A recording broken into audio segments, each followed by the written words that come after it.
নমস্কাৰ, মোৰ পৃথিৱীৰ খোজ ইউটিউব চেনেললৈ স্বাগতম জনাইছোঁ আৰু সেয়া জনাইছোঁ। আজিৰ ভিডিঅ'টোত জনাব বিচাৰোঁ যে আমাৰ সমাজত এনে এজন লোক আছে যাৰ কোনো কপট নাই। সি সকলোকে সমান চকুৰে চায়, কাকোৱে সমালোচনা নকৰে, হিংসা নকৰে। সেনে এজন মানুহক আমি জীয়াই থকা অৱস্থাতে সন্মান বঁটা প্ৰদান কৰিব লাগে। অন্যথা সেই জুবিনৰ দৰে হ'ব যে জীয়াই থাকোঁতে দিব লাগিছিল, কিন্তু আজি মৰা সময়ত আমি বুকু ঢুকিয়াই ঢুকিয়াই চকু পানী টুকি কান্দি কান্দি সেই সন্মান বঁটা দিবলৈ স্মৰণ কৰিছোঁ, কিন্তু সি গম নাপায়। গতিকে মই অসমবাসী ৰাইজক অনুৰোধ জনাইছোঁ, আজি সেনেকুৱা লোক থকাৰ বাবে পৃথিৱীখন জীয়াই আছে। আজি আমাৰ অসমখনত একেবাৰে ভ্ৰষ্টাচাৰ, দুৰ্নীতি, ইয়াৰ মাজতো ভগৱানে এজন লোক ৰাখিছে যাৰ দ্বাৰা আজি সমাজখন জীয়াই আছে।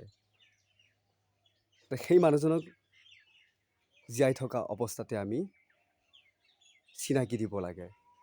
অসমবাসীৰ ৰাইজৰ লগতে আমি চৰকাৰ, প্ৰশাসন, ৰাষ্ট্ৰপতি, মুখ্যমন্ত্ৰী, প্ৰধানমন্ত্ৰী এই সকলোকো আমি চিনাকি দিব লাগে। এজন আমাৰ গাঁৱৰ বাবে সৎ লোক, তেওঁ এজন নিস্বাৰ্থভাৱে কাম কৰে। সেইকাৰণে আপোনালোকক উল্লেখ কৰিছোঁ, পৃথিৱীত তেনেকুৱা লোক আছে। চৰকাৰী দায়িত্বৰ চৰকাৰী কৰিব লাগে, কিন্তু চৰকাৰৰ দায়িত্ব নাথাকিলেও তেওঁ সেই অনুষ্ঠানটোৰ প্ৰতি ভক্তি কৰি আগুৱাই লৈ যাব চেষ্টা কৰে। কিন্তু আমি দেখিছোঁ চৰকাৰে দৰমহা দিয়া স্বত্তেও সেই দৰমহাৰে নোকোলায় আৰু লাগেহে লাগে। এনেকুৱা এজন ব্যক্তি আছে, সেই চৰকাৰী বিভাগত সি নিযুক্তি নাপালেও নিজা পৰিশ্ৰম দিন হাজিৰা কৰি হ'লেও চৰকাৰ অনুষ্ঠানটো জীয়াই ৰাখিব বিচাৰে। সেনে মানুহ চিনি পোৱাটো আমি প্ৰয়োজন। এইটো কথা কিন্তু মনত ৰাখিব। আমি হাজাৰবাৰ চিঞৰিলেও নহ'ব, মৰাৰ পিছত জীয়াই থকা অৱস্থাতে আমি তেওঁক সন্মান বঁটা দিব লাগে।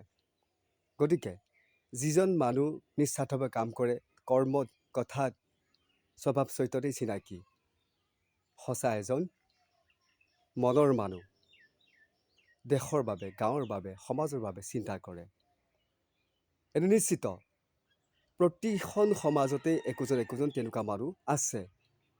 আমি আহ্বান কৰিছোঁ যুৱ সমাজ তথা গাঁওবাসী ৰাইজক, আজিৰ পৰাই আপোনালোকে সেই মানুহজনক লক্ষ্য কৰক আৰু লক্ষ্য কৰি প্ৰতিটো মুহূৰ্তত আপোনালোকে আগুৱাই যাবলৈ আশীৰ্বাদ কৰক।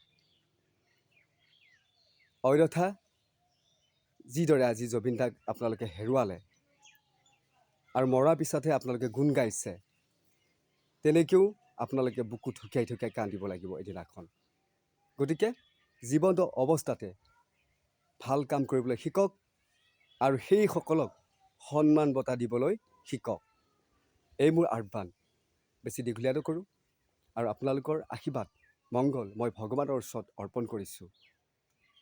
আপোনালোকৰ শান্তি, আমাৰ শান্তি, বিশ্বৰ শান্তি। পুনৰ লগ পাম বুলি আশা ৰাখি বিদায় ল'লোঁ। ধন্যবাদ।